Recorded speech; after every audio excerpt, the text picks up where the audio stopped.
Hello बच्चों, कैसे हो आप सब। आज हम स्टार्ट करेंगे केमिस्ट्री में चैप्टर नंबर 5 सरफेस केमिस्ट्री का पार्ट सेकंड। अगर अभी तक आपने पार्ट फर्स्ट विजिट नहीं किया है तो इस कार्ड पर क्लिक करके पार्ट फर्स्ट विजिट कर सकते हैं। पार्ट सेकंड में अपन बेसिकली एक बहुत ही सिंपल सा टॉपिक स्टार्ट करने वाले हैं जिसका नाम है कैटालाइसिस। तो कैटालाइसिस समझने से पहले अपन ये देखते हैं कैटालिस्ट क्या होता है। शायद आप सब जानते होंगे कि कैटालिस्ट क्या होता है। कैटालिस्ट बेसिकली ऐसे सब्सटेंस को कहते हैं जो रिएक्शन में खुद यूज हुए बिना, मतलब उनकी अमाउंट में, उनके स्ट्रक्चर में कोई चेंज हुए बिना वो रिएक्शन की रेट ऑफ रिएक्शन को क्या कर देते हैं, चेंज कर देते हैं। या तो वो बढ़ा देते हैं या घटा देते हैं। ऐसे सब्सटेंस को क्या कहते हैं, कैटालिस्ट।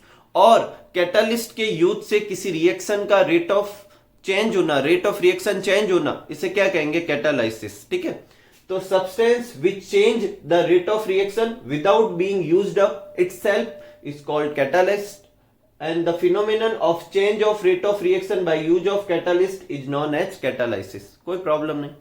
देखो एग्जांपल देखते हैं, जैसे KClO3, ये जो था KCl और 3O2 में क्या हो रहा है, डिकम्पोज हो रहा है और ये होता है 600 डिग्री सेंटीग्रेड पे। लेकिन अगर मैं MnO2 एक कैटालिस्ट लूं तो यही रिएक्शन 338 डिग्री सेंटीग्रेड पे भी क्या हो जाएगी, कंप्लीट हो जाएगी। तो ये MnO2 इस रिएक्शन के लिए किसका काम कर रहा है, कैटालिस्ट का काम कर रहा है। कोई प्रॉब्लम नहीं। अब कैटालिस्ट के टाइप क्या है, तो कैटालिस्ट को दो तरीके से कैटेगरी में डिवाइड कर सकते हैं। जो फर्स्ट टाइप ये देख रहे हैं, ये हो रहा है कि उसका इफेक्ट क्या है, मैकेनिज्म क्या है, उसके बेसिस पे कैटालिस्ट चार तरह के हैं। Positive catalyst, negative catalyst, auto catalyst और इंड्यूस्ड कैटालिस्ट। एक और होता है बायो कैटालिस्ट, इसी चैप्टर में वो एंजाइम के नाम से अलग से दे रखा है। ठीक है। पॉजिटिव कैटालिस्ट नाम से क्लियर है, ऐसे कैटालिस्ट जो रेट ऑफ रिएक्शन को बढ़ाते हैं उन्हें क्या कहते हैं, पॉजिटिव कैटालिस्ट। जैसे H2O2 हाइड्रोजन पेरोक्साइड जो है उसका डिकम्पोजिशन H2O और O2, ये जो रिएक्शन है ये प्लेटिनम की प्रेजेंस में क्या होती है, इंक्रीज हो जाती है। तो प्लेटिनम जो है वो इस रिएक्शन के लिए क्या है, पॉजिटिव कैटालिस्ट। ये वाला एग्जांपल भी आप लिख सकते हो, ये भी किसका एग्जांपल है, पॉजिटिव कैटालिस्ट। नेगेटिव कैटालिस्ट कौन से होते हैं, वो कैटालिस्ट नेगेटिव कैटालिस्ट होते हैं जो रेट ऑफ रिएक्शन को क्या करते हैं, डिक्रीज कर देते हैं। ठीक है। जैसे H2O2 H2O और O2 में कन्वर्ट हुआ। ग्लिसरीन इसमें क्या है, नेगेटिव कैटालिस्ट का काम करता है। सोडियम सल्फाइड का ऑक्सीडेशन होना, इसमें इथाइल अल्कोहल नेगेटिव कैटालिस्ट का काम करेगा। और टेट्रा इथाइल लेड जो है वो पेट्रोल में डाला जाता है, किसको कम करने के लिए, नॉकिंग को कम करने के लिए। देखो नॉकिंग वैसे तो बिल्कुल बहुत अलग टॉपिक है, आप यूट्यूब पे या गूगल पे सर्च करके डिटेल में इसको समझ सकते हैं। वैसे मैं आपको सिंपल सा बता देता हूं। जैसे अपने जो बाइक वगैरह जो होती है उसमें जो पिस्टन होता है जिसमें स्पार्किंग से फिर क्या होता है, काम चलता है। और वो स्पार्किंग कब होती है, जब पिस्टन जो होता है एयर और पेट्रोल की जो मिक्सर होता है उसको कंप्रेस करता है, तो वहां से इग्निशन होता है जिससे काम होता है आगे का। कभी कभी कुछ सर्टेन केस में ये पिस्टन के वो कंप्रेस होने से और वो जो अपने है स्पार्किंग होने से पहले ही कुछ फ्यूल क्या होता है, कंबसन होना शो कर देता है, इसको कहते हैं नॉकिंग। ठीक है। इससे आवाज वगैरह भी आती है। और ये जो प्रोसेस है इसको कम करने के लिए क्या मिलाया जाता है, टेट्रा इथाइल लेड मिलाया जाता है। ठीक है। अपने ज्यादा लोड नहीं लेना है। टेट्रा इथाइल लेड जो होता है वो नॉकिंग को कम करने के लिए यूज किया जाता है। नेक्स्ट है ऑटो कैटालिस्ट। देखो कभी कभी क्या होता है, कुछ रिएक्शन में कोई रिएक्शन का जो प्रोडक्ट होता है वो जैसे ही बनता है वो प्रोडक्ट ही उस पर्टिकुलर रिएक्शन के लिए क्या करता है, कैटालिस्ट का काम करता है, बाहर से डालने की नीड नहीं होती। ऐसे कैटालिस्ट को क्या कहते हैं, ऑटो कैटालिस्ट। मतलब रिएक्शन का खुद का प्रोडक्ट ही कैटालिस्ट का काम कर रहा है। जैसे कि ये एक रिएक्शन है जिसमें ये एस्टर है। एस्टर क्या होता है, RCOOR, दोनों तरफ R की जगह यहाँ CH3 है या C2H5 है। ये एक एस्टर है, इसका हाइड्रोलाइसिस हो रहा है। हाइड्रोलाइसिस ये याद रखना है, जब आप ऑर्गेनिक केमिस्ट्री पढ़ोगे तो ये रिएक्शन बहुत बार आएगी। और ये रिएक्शन अपन ने केमिकल काइनेटिक्स में भी देखी थी। अगर आप में से किसी को पता है कि ये रिएक्शन केमिकल काइनेटिक्स में किस टॉपिक के अंडर में लिखाई तो कमेंट करके जरूर बताएं। तो ये जो रिएक्शन है इसमें हाइड्रोलाइसिस ऑफ एस्टर हो रहा है और इससे क्या बन रहा है, एसिड और इथेनॉल। ये एसिड इस रिएक्शन के लिए किसका काम करेगा, कैटालिस्ट का। इसका मतलब ये चीज क्या है, ऑटो कैटालिस्ट। ठीक ऐसे कैसे ये रिएक्शन है ऑक्जेलिक एसिड KMnO4 H2SO4 की, इसमें MnSO4 जो है वो ऑटो कैटालिस्ट का काम करेगा। कोई प्रॉब्लम नहीं। नेक्स्ट है इंड्यूस्ड कैटालिस्ट। इंड्यूस्ड कैटालिस्ट क्या है, जैसे इससे समझते हैं अपन एग्जांपल से। जैसे ये सोडियम सल्फाइड है, सोडियम सल्फाइड का ऑक्सीडेशन करते हैं तो हो जाता है। सोडियम आर्सेनाइड का अगर मैं एयर की प्रेजेंस में ऑक्सीडेशन करना चाहूं तो होता ही नहीं। लेकिन अगर मैं इन दोनों का मिक्सर लूं, सोडियम सल्फाइड और सोडियम आर्सेनाइड, और फिर ऑक्सीजन पास करूं या एयर पास करूं तो दोनों का ही ऑक्सीडेशन हो जाता है। इसका मतलब ये रिएक्शन जो है, इस रिएक्शन की प्रेजेंस में क्या फील करती है, कैटालिस्ट का इफेक्ट फील करती है। तो ये रिएक्शन ने इसकी रेट ऑफ रिएक्शन बढ़ाई, इसे कहते हैं इंड्यूस्ड कैटालिस्ट। तो when one reaction influence the rate of other reaction which doesn't occur in ordinary condition, इस ऑर्डिनरी कंडीशन में ये रिएक्शन तो हो ही नहीं रही थी, लेकिन अगर इन दोनों को साथ लेते हैं तो ये रिएक्शन इस रिएक्शन को भी करवा देती। ऐसे रिएक्शन को अपन क्या कहते हैं, इंड्यूस कैटालाइसिस। और जो कैटालिस्ट ये मतलब ऊपर वाली रिएक्शन है वो नीचे वाली रिएक्शन के लिए क्या है, इंड्यूस्ड कैटालिस्ट का काम कर रही है, कोई प्रॉब्लम नहीं। नेक्स्ट है अपने टाइप ऑफ कैटालिस्ट। एक और तरीके से भी अपन टाइप को डिफाइन कर सकते हैं, वो है कि कैटालिस्ट की जो फिजिकल स्टेट है वो रिएक्टेंट और प्रोडक्ट की फिजिकल स्टेट से कैसे मैच कर रही। तो अगर कैटालिस्ट की फिजिकल स्टेट और रिएक्टेंट की फिजिकल स्टेट सेम है तब तो इसे कहेंगे होमोजीनस कैटालिस्ट। मतलब अगर कैटालिस्ट रिएक्टेंट और प्रोडक्ट गैस है और कैटालिस्ट भी गैस है, या रिएक्टेंट और प्रोडक्ट सॉलिड और लिक्विड है और जो कैटालिस्ट ले रहे हैं वो भी सॉलिड या लिक्विड है, ऐसे केस में तो इसको क्या कहेंगे, होमोजीनस कैटालिस्ट। लेकिन अगर जो कैटालिस्ट की फिजिकल स्टेट है वो रिएक्टेंट और प्रोडक्ट से मैच ना करे तब इसे क्या कहेंगे, हेट्रोजीनस। जैसे एक एग्जांपल है N2 नाइट्रोजन जो गैस होती है, H2 हाइड्रोजन ये भी गैस होती है, और ये दोनों मिलकर क्या बनाते हैं, अमोनिया, वो भी एक गैस होती है। लेकिन इस प्रोसेस के लिए जो कैटालिस्ट लिया जाता है वो है Fe, और Fe कैसा है, सॉलिड। तो Fe की जो फिजिकल स्टेट बोले तो सॉलिड जो है वो गैस से मैच नहीं कर रही, ऐसे कैटालिस्ट को अपन क्या कहेंगे, हेट्रोजीनस। और ऐसा कैटालिस्ट जो मतलब रिएक्टेंट और प्रोडक्ट की फिजिकल स्टेट से मैच करे उसे अपन क्या कहेंगे, होमोजीनस कैटालिस्ट। एकदम सिंपल सा है। आगे की स्लाइड से इन दोनों की डेफिनेशन और एग्जांपल आप नोट कर लीजिए, फिर अपन one by one homogeneous catalyst की और हेट्रोजीनस कैटालिस्ट की मैकेनिज्म देखते हैं कि वो काम कैसे करते हैं।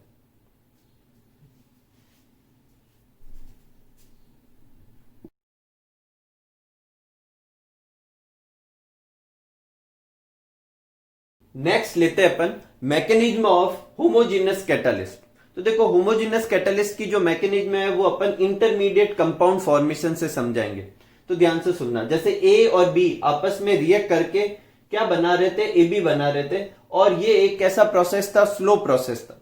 ठीक है, अब अगर मैं एक्स कैटालिस्ट यूज करता हूं तो क्या होगा, देखो जो X जो होगा वो A से रिएक्ट करके AX बनाएगा एक इंटरमीडिएट, और ये रिएक्शन इस रिएक्शन के कंपेयर में काफी फास्ट होगी। ठीक है, अब AX बन गया, ये AX दूसरे रिएक्टेंट से रिएक्ट करके AB और वापस क्या बन जाएगा, X। ये जो कैटालिस्ट यहां पे लिया था ये यहां पर वापस रीजनरेट हो गया, प्रोडक्ट भी बन गया, और ये दोनों रिएक्शन इस रिएक्शन के कंपेयर में क्या होती है, फास्ट स्पीड से होती है। ठीक है, इसको अपन दो एग्जांपल से और समझते हैं। देखो जैसे SO2 plus half O2 SO3, इसमें NO कैटालिस्ट लेते हैं। तो सबसे पहले NO जो है वो हाफ O2 से रिएक्ट करके एक इंटरमीडिएट बनाता है NO2, और ये रिएक्शन बहुत ही रैपिड पेस से होती है। फिर ये NO2 दूसरे वाले रिएक्टेंट SO2 से रिएक्ट करके SO3 और वापस क्या बना लेता है, NO। ठीक ऐसे कैसे ये एक रिएक्शन है जिसमें अल्कोहल जो है वो ईथर बनाता है, ये आपके ऑर्गेनिक केमिस्ट्री में भी आएगी। इस रिएक्शन को ऐसे याद कर सकते हैं, देखो C2H5OH और दूसरा C2H5OH, दो है ना C2H5OH, तो एक का OH और एक का H निकल गया, OH और H मिलकर क्या बनाता है, H2। पीछे क्या बचा, देखो C2H5O, C2H5O और दूसरा C2H5। आराम से याद होगी रिएक्शन, कोई प्रॉब्लम नहीं। ये कंपाउंड है ईथर और ये रिएक्शन है विलियमसन ईथर सिंथेसिस। ठीक है, अब कंटिन्यूअस ईथर सिंथेसिस। देखो अब ये रिएक्शन अपन मैकेनिज्म में देखते हैं। तो सबसे पहले क्या होगा, C2H5OH जो होगा वो दूसरे C2H5OH से रिएक्ट ना करके किससे रिएक्ट करेगा, H2SO4 से। अब H2SO4 में भी दो हाइड्रोजन है, ये H और ये H, एक H और एक OH, यहां से क्या निकल गया, वाटर का मॉलिक्यूल। पीछे क्या बचा, C2H5HSO4, C2H5HSO4। फिर ये C2H5HSO4 जो है दूसरे C2H5 से रिएक्ट करेगा, ये HSO4 और इसमें से एक H, ये तो बना देगा H2SO4, वापस कैटालिस्ट जनरेट हो गया, और पीछे C2H5, C2H5O, C2H5O, C2H5 ether बना देगा, कोई प्रॉब्लम नहीं। इस तरीके से इंटरमीडिएट मैकेनिज्म से अपन किसकी मैकेनिज्म समझा सकते हैं, होमोजीनस कैटालिस्ट की। अब इसकी ड्रॉबैक क्या है, तो ध्यान से सुनना। पहली ड्रॉबैक ये है कि ये ड्रॉबैक तो नहीं कहेंगे, लिमिटेशन कहेंगे, मतलब कुछ कमी, कुछ चीजों को ये एक्सप्लेन नहीं कर पा रहा। तो पहली लिमिटेशन ये है कि ये हेट्रोजीनस कैटालाइसिस को नहीं समझा सकता। ठीक है, अब हेट्रोजीनस कैटालाइसिस को अपन देखेंगे अभी आगे कि कैसे समझा सकते हैं, और उस मैकेनिज्म से ये बाकी के 2 पॉइंट भी क्लियर हो जाएंगे। ये कैटालिस्ट प्रमोटर और कैटालिस्ट पॉइजन को भी नहीं समझा पाता। देखो, आप में से अगर किसी को नहीं मालूम है तो कैटालिस्ट प्रमोटर वो सब्सटेंस होते हैं जो कैटालिस्ट की एक्टिविटी को बढ़ाते हैं, और कैटालिस्ट पॉइजन वो सब्सटेंस होते हैं जो कैटालिस्ट की एक्टिविटी को घटा देते हैं। इसमें ऐसा कुछ नहीं है जिसमें अपन ये समझ पाए कि जो कैटालिस्ट प्रमोटर और पॉइजन आते हैं वो इस कैटालिस्ट की एक्टिविटी को कैसे बढ़ा या घटा सकते हैं, लेकिन जो आगे वाली मैकेनिज्म देखेंगे उससे अपन अच्छे से समझ पाएंगे। ये एक्टिव सेंटर का कुछ कंसेप्ट भी नहीं बताता कि कोई एक्टिव सेंटर होता है जहां कैटालिस्ट का, जिसके ऊपर रिएक्टेंट जाके जुड़ता है या ऐसा कुछ। ये सब ये मैकेनिज्म तो नहीं समझाती। जो अपन हेट्रोजीनस कैटालिस्ट की मैकेनिज्म देखेंगे उसमें ये तीनों के तीनों एक्सप्लेनेशन होंगे। और हेट्रोजीनस कैटालिस्ट की जो मैकेनिज्म है वो बेसिकली एडजॉर्प्शन पर क्या है, बेस्ड है। तो पहले आप ये नोट कर लीजिए, फिर अपन नेक्स्ट करते हैं मैकेनिज्म ऑफ हेट्रोजीनस कैटालिस्ट।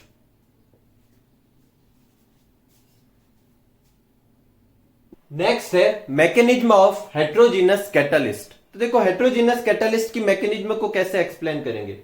तो हेट्रोजीनस कैटालिस्ट जो होते हैं वो अपनी सरफेस के ऊपर क्या करते हैं कि जो रिएक्टेंट्स होते हैं उनको क्या करते हैं, एडजॉर्ब करते हैं। क्या करते हैं, एडजॉर्ब। और इस एडजॉर्प्शन से जो फायदे होंगे वो कैटालाइसिस का फंक्शन क्या करेंगे, परफॉर्म करेंगे। तो स्टेप बाय स्टेप देखते हैं। तो सबसे पहला क्या होगा कि जो रिएक्टेंट्स होंगे वो डिफ्यूज होंगे किसके, हेट्रोजीनस कैटालिस्ट की तरफ। बोले तो डिफ्यूजन का क्या मतलब होता है कि रिएक्टेंट्स अपनी हायर कंसंट्रेशन से कैटालिस्ट की तरफ जाएंगे। क्यों, क्योंकि वहां लोअर कंसंट्रेशन होगी। तो फर्स्ट स्टेप होगा कि रिएक्टेंट जो है उनका डिफ्यूजन होने लगेगा किसकी तरफ, कैटालिस्ट की तरफ। ठीक है, कोई प्रॉब्लम नहीं। सेकंड, कैटालिस्ट की सरफेस पर क्या होगा, रिएक्टेंट मॉलिक्यूल का एडजॉर्प्शन होगा। अब इस एडजॉर्प्शन से क्या क्या फायदे हैं वो अपन देखने। ये 4 फायदे होते हैं, ये आपको अलग से भी पूछ सकते हैं।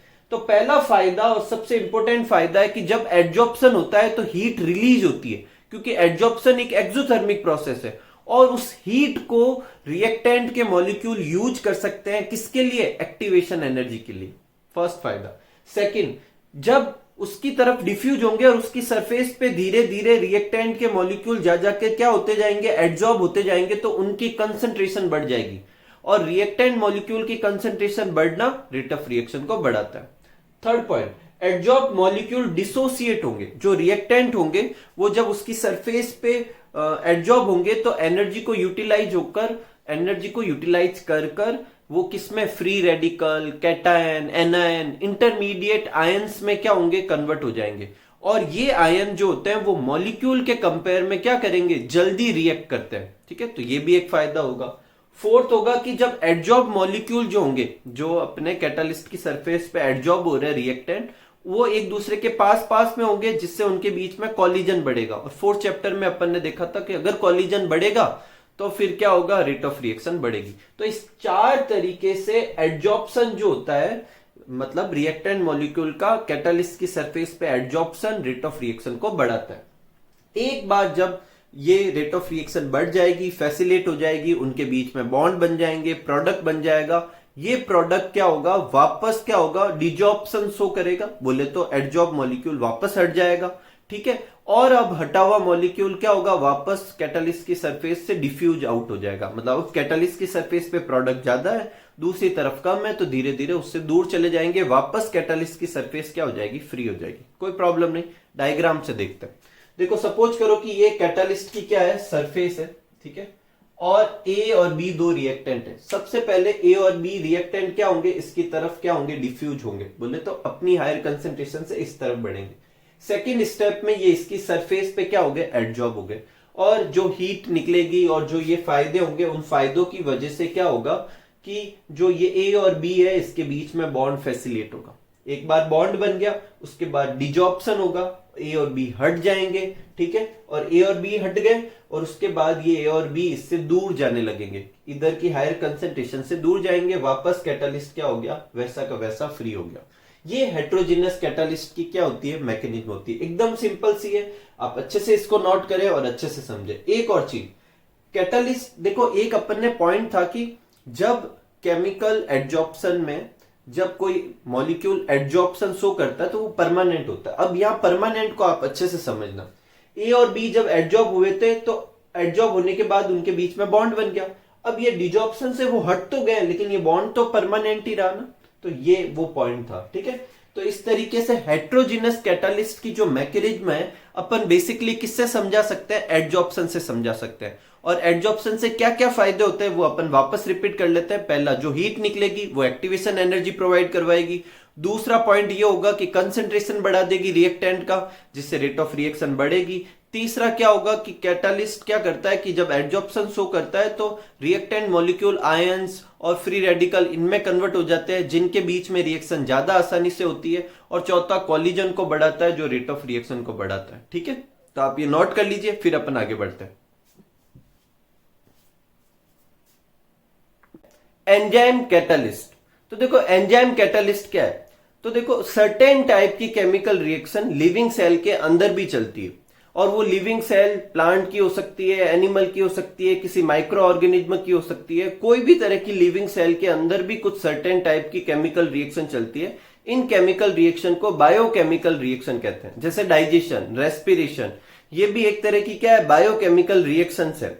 अब इन रिएक्शन को भी कैटालिस्ट का काम करने वाले सर्टेन सब्सटेंस होते हैं। बोले तो certain substance in chemical reaction की भी रेट को क्या कर सकते हैं, चेंज कर सकते हैं। ऐसे सब्सटेंस को अपन क्या कहेंगे, एंजाइम कहेंगे। तो एंजाइम बायोकेमिकल रिएक्शन के लिए कैटालिस्ट का काम करते हैं, इसलिए एंजाइम को बायोकैटालिस्ट भी कह सकते हैं। तो enzymes are biocatalyst which increase the rate of biochemical reaction generally occur in living cell. Next point जो है वो ये है कि एंजाइम केमिकली क्या होते हैं। तो एंजाइम बेसिकली क्या होते हैं, प्रोटीन होते हैं।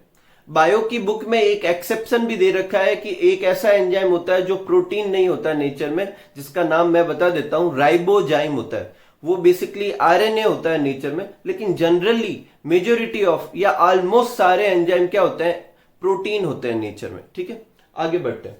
ये कुछ एग्जाम्पल दे रखे हैं, इसमें से ये जो 4-5 एग्जाम्पल है ये तो अपने डाइजेस्टिव सिस्टम के है कि प्रोटीन को एमिनो एसिड पेप्सिन कन्वर्ट करता है जो स्टमक में रिलीज होता है, स्टार्च को ग्लूकोज में एमाइलेज, स्टार्च को शुगर में टाइलिन अपने सैलाइवा में होता है, और भी बहुत सारे जैसे ग्लूकोज को इथेनॉल में कन्वर्ट कर जाइमेज। ये वाली रिएक्शन आपके ऑर्गेनिक केमिस्ट्री में जो अपन क्या कहते हैं अल्कोहल बनाने के मेथड में भी है ये। ठीक है, यूरिया को अमोनिया में यूरिएज, स्टार्च को माल्टोज में डायस्टेज, सुक्रोज को ग्लूकोज और फ्रुक्टोज में इन्वर्टेज। तो ये सारे एंजाइम के नाम आप याद करें अच्छे से। नेक्स्ट जो अपना टॉपिक है वो है कि कैरेक्टरिस्टिक्स क्या है एंजाइम के। तो सबसे पहला है कि एंजाइम जो होते हैं वो हाईली एफिशिएंसी शो करते हैं। हाई एफिशिएंसी से मतलब है इनका मतलब जो रेट ऑफ रिएक्शन बढ़ाने का जो रेशियो है वो बहुत ही ज्यादा है। एंजाइम जो होते हैं वो एक रेट ऑफ रिएक्शन को 10 मिलियंस टाइम बढ़ा देते हैं, करीब 1 करोड़ गुना उसकी स्पीड को क्या कर देते हैं, बढ़ा देते हैं। सेकंड है एक्सट्रीमली स्मॉल क्वांटिटीज, मतलब एंजाइम जो है वो बहुत ही कम अमाउंट में चाहिए। मतलब 1 मोल का 1/10⁻⁶ पार्ट मिल जाए तो वो काफी होता है रिएक्शन की स्पीड को 1000 से 10,000 गुना बढ़ाने के लिए। नेक्स्ट है स्पेसिफिक।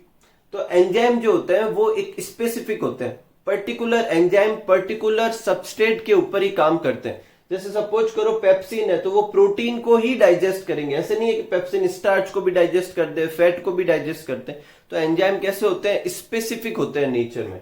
नेक्स्ट है ऑप्टिमम पीएच एंड टेम्परेचर। देखो हर एंजाइम को एक पर्टिकुलर पीएच और बोले तो एसिडिक या बेसिक मीडियम या न्यूट्रल मीडियम चाहिए होता है, और एक सर्टेन टेम्परेचर चाहिए होता है। उन टेम्परेचर और उन पीएच पे उनका जो काम करने का जो टेंडेंसी है, जो उनकी एफिशिएंसी है वो मैक्सिमम होती है। उससे कम टेम्परेचर और पीएच पे भी वो उतनी एफिशिएंसी से काम नहीं कर सकते, उससे ज्यादा टेम्परेचर और पीएच पे भी वो उतनी एफिशिएंसी से काम नहीं कर सकते। अगर ग्राफ बनाया जाए तो कुछ ऐसा बनेगा, और ये पॉइंट जो है वो ऑप्टिमम पीएच या ऑप्टिमम टेम्परेचर को शो करेगा। इससे कम पे भी देखो ये एक्टिविटी घट रही है, इससे ज्यादा पे भी एक्टिविटी क्या होगी, घटेगी। ठीक है, जैसे ह्यूमन के अंदर जो एंजाइम काम करते हैं उनके लिए ऑप्टिमम टेम्परेचर जनरली अपने बॉडी टेम्परेचर के आसपास होता है, 37 to 35, 38 इसके आसपास हो सकता है। ठीक है, नेक्स्ट है कंट्रोल ऑफ एक्टिविटी। तो देखो सर्टेन सब्सटेंस जो होता है वो एंजाइम की एक्टिविटी को बढ़ाते हैं और सर्टेन सब्सटेंस एंजाइम की एक्टिविटी को घटाते हैं। जैसे कैटालिस्ट के लिए कैटालिस्ट प्रमोटर और कैटालिस्ट इनिबिटर होते हैं। कैटालिस्ट प्रमोटर वो होते हैं जो कैटालिस्ट की एक्टिविटी को बढ़ाते हैं, कैटालिस्ट इनिबिटर वो होते हैं जो कैटालिस्ट की एक्टिविटी को घटाते हैं। ठीक ऐसे कैसे कुछ सब्सटेंस एंजाइम की एक्टिविटी को बढ़ाते हैं और कुछ सब्सटेंस एंजाइम की एक्टिविटी को क्या करते हैं, कम करते हैं। जो सब्सटेंस एंजाइम की एक्टिविटी को बढ़ाते हैं उन्हें कहते हैं एंजाइम एक्टिवेटर और इन्हीं को को एंजाइम भी कहते हैं। ये कुछ मेटल आयन जो होते हैं वो किसकी तरह बिहेव करते हैं, एंजाइम एक्टिवेटर मेटल एक्टिवेटर की तरह बिहेव करते हैं। और कुछ ऐसे सब्सटेंस होते हैं जो एंजाइम की एक्टिविटी को कम कर देते हैं, जैसे कि ये HCN, CS2 एक्सेट्रा। HCN क्या होता है, साइनाइड, जो रेस्पिरेटरी एंजाइम जो होते हैं उनके लिए एंजाइम इनिबिटर का काम करता है। ठीक है, यही वजह है साइनाइड एक तरह का पॉइजन का भी वर्क कर सकता है, क्योंकि वो अपने रेस्पिरेटरी एंजाइम को ब्लॉक कर देगा तो अपन रेस्पिरेशन अच्छे से नहीं कर पाएंगे। ठीक है, नेक्स्ट है एंजाइम कॉलॉइड होते हैं नेचर में। अब ये कॉलॉइड क्या होते हैं वो अपन आगे डिस्कस करेंगे। नेक्स्ट अपना टॉपिक है मैकेनिज्म ऑफ एंजाइम। तो देखो एंजाइम काम कैसे करते हैं। तो एंजाइम बेसिकली अपन ने होमोजेनस कैटलिस्ट में एक थ्योरी पढ़ी थी, इंटरमीडिएट फॉर्मेशन, लगभग कुछ वैसा ही है।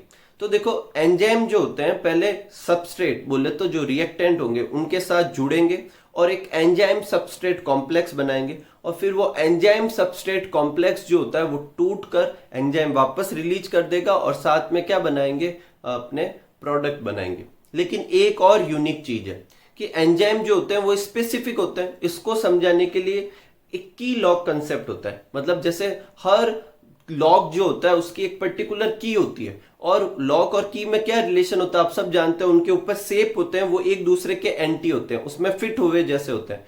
ठीक ऐसे कैसे एंजाइम की जो सरफेस होती है, उनकी जो एक्टिव साइट होती है, उनकी सर्टेन ज्योमेट्री होती है और जो सबस्ट्रेट होते हैं उनकी ज्योमेट्री उसके जस्ट एंटी होती है, ताकि वो एक दूसरे में क्या हो सके, फिट हो सके।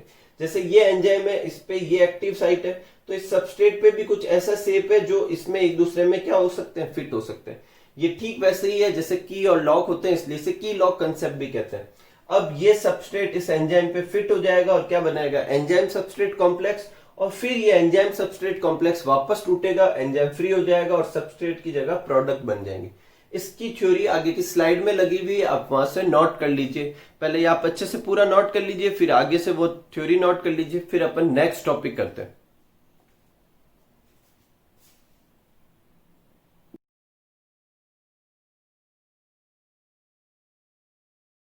नेक्स्ट टॉपिक है अपना शेप सेलेक्टिव कैटालिस्ट। तो देखो नाम से ही क्लियर हो रहा है कि कोई ऐसा सब्सटेंस होगा जो कैटालिस्ट का काम करेगा और साथ में सर्टेन शेप की कुछ डिपेंडेंसी भी होगी। तो देखो कुछ कैटालिस्ट ऐसे होते हैं जिनकी कैटालाइसिस का जो प्रोसेस होता है वो उनके खुद के पोर के स्ट्रक्चर, उन पोर के साइज और शेप और रिएक्टेंट के शेप और साइज पे क्या करते हैं, डिपेंड करते हैं। उनको क्या कहते हैं, शेप सेलेक्टिव कैटालिस्ट। ये जो कैटालिस्ट होते हैं वो सर्टेन टाइप के या सर्टेन शेप और साइज के रिएक्टेंट को अपनी सरफेस के जो पोर है उनके अंदर फिट कर लेते हैं, एडजॉर्ब कर लेते हैं और फिर उन्हीं को ही क्या कर सकते हैं, कैटालिस्ट का इफेक्ट दे सकते हैं। ठीक है, ऐसे ही सब्सटेंस को जियोलाइट भी एक ऐसे ही सब्सटेंस का एग्जांपल है। जियोलाइट बेसिकली क्या होता है, माइक्रोपोरस मतलब जिसमें पोर है, एल्यूमिनोसिलिकेट्स होते हैं और ये उसका जनरल फॉर्मूला है। एक जियोलाइट अपन ने 11th में भी किया था हाइड्रोजन वाले चैप्टर में, वाटर प्यूरिफिकेशन में परम्यूटेड मेथड था जिसमें अपन वाटर को प्यूरिफाई करते थे और उस परम्यूटेड का जो फॉर्मूला है वो ये रहा, Na2Al2Si2O8.XH2 और ये भी एक तरह का क्या है, जियोलाइट। जनरली जियोलाइट जो होते हैं उनमें ये जो XH2O लिखा हुआ है, ये जो H2O क्रिस्टलाइन वाटर का जो फॉर्मूले का जो वाटर के मॉलिक्यूल है, ये उन जियोलाइट के स्ट्रक्चर में जो उनके छोटे छोटे से पोर होते हैं उन पोर के अंदर फिल रहता है। जब जियोलाइट को, और इस फॉर्म में इस जियोलाइट का यूज क्या कर सकते हैं, वाटर को प्यूरिफाई करने, बेसिकली हार्डनेस को दूर करने के लिए यूज किया जा सकता है। ठीक है, अब मेरी बात ध्यान से सुनना। जब इसी चीज को कैटालिस्ट की तरह यूज करना है तो पहले इसे गर्म करेंगे और जब इसे गर्म करेंगे तो ये जो H2O के मॉलिक्यूल है जो अटैच्ड है ये बाहर निकल जाएंगे और पीछे एक होल कैविटी या पोर छोड़ देंगे और इस पोर का एक सर्टेन और फिक्स साइज और शेप होगा। अब जब इसको कैटालिस्ट की तरह यूज करेंगे तो ये क्या करेंगे, अपनी सरफेस पे रिएक्टेंट के मॉलिक्यूल को क्या करते हैं, एड्सॉर्ब करते हैं। लेकिन इस बार क्या होगा, जब वो एड्सॉर्ब करेंगे तो सिर्फ उन्हीं रिएक्टेंट के मॉलिक्यूल या उन्हीं मॉलिक्यूल्स को एड्सॉर्ब कर सकते हैं जो इनके इन पोर में अंदर बाहर आ सकते हैं। ठीक है, अगर बड़े साइज के हैं वो मॉलिक्यूल तो उसमें फिट नहीं हो पाएंगे। इसका क्या मतलब है कि ये सब्सटेंस जो है वो एक तरह की सीव छाननी का काम किया और जो बड़े मॉलिक्यूल है उनको अंदर नहीं लिया और सिर्फ एक सर्टेन शेप और साइज के मॉलिक्यूल को एड्सॉर्ब किया। और फिर जो भी एड्सॉर्प्शन से इफेक्ट होता है, अपन पहले भी डिस्कस कर चुके हैं, हीट मिलती है जो एक्टिवेशन एनर्जी देती है, कंसंट्रेशन बढ़ा देते हैं, जो भी प्रोसेस है उनसे उसके लिए कैटालिस्ट का काम करते हैं और रेट ऑफ रिएक्शन को क्या करते हैं, बढ़ाते हैं। क्योंकि ये कैटालिस्ट भी है और सर्टेन शेप के रिएक्टेंट को ही एड्सॉर्ब कर पा रहे हैं, इसलिए इनको क्या कहेंगे, शेप सेलेक्टिव कैटालिस्ट। कोई प्रॉब्लम नहीं, एक ऐसा एग्जांपल है ZSM5। तो एक बार वापस देखते हैं, देखो ठीक है। तो zeolite in natural form contain water in pore and used in purification of water. Zeolite to be used as catalyst, जो कैटालिस्ट की तरह यूज करने वाले हैं उसे हीट करते हैं वैक्यूम में, so push out molecules of hydration, बोले तो वाटर के। The loss of water cause formation of empty cavity या pore of certain size and shape. ठीक है, उसके बाद क्या होगा, these pore can trap only those molecule whose shape and size is such that it can fit in pore. ठीक है, और उसके अंदर बाहर आ जा सकते। Bigger molecule can't enter, so these substance are molecular सीव और सेलेक्टिव एडजॉर्बेंट हो जाएंगे। ठीक है, एग्जाम में आपको इस नाम से भी पूछ सकते हैं, सेलेक्टिव एडजॉर्बेंट का एग्जांपल, तो ये जियोलाइट या शेप सेलेक्टिव कैटालिस्ट कह सकते हैं। After adsorption of reactant in their cavity they increase the rate of reaction. ZSM5 एक ऐसा एग्जांपल है जिसमें Z का मतलब जियोलाइट, S का मतलब सीव और M का मतलब मॉलिक्यूलर पोरोसिटी और 5 उसका मॉलिक्यूलर पोरोसिटी का वो जो पैरामीटर है वो है। ठीक है, ये इसका एग्जांपल दे रखा है और ये किस रिएक्शन के लिए कैटालिस्ट का काम करता है, अल्कोहल का गैसोलीन में कन्वर्जन जो होता है वो उस रिएक्शन के लिए किसका काम करता है, कैटालिस्ट का। एक और जियोलाइट है, देखो दो जियोलाइट के एग्जांपल, एक तो ये ZSM5 हो गया, एक परम्यूटेट हो गया, एक और है इरियोनाइट और ये उसका फॉर्मूला। इस तरीके से अपना कैटालिस्ट वाला जो टॉपिक था वो भी पूरा हो गया।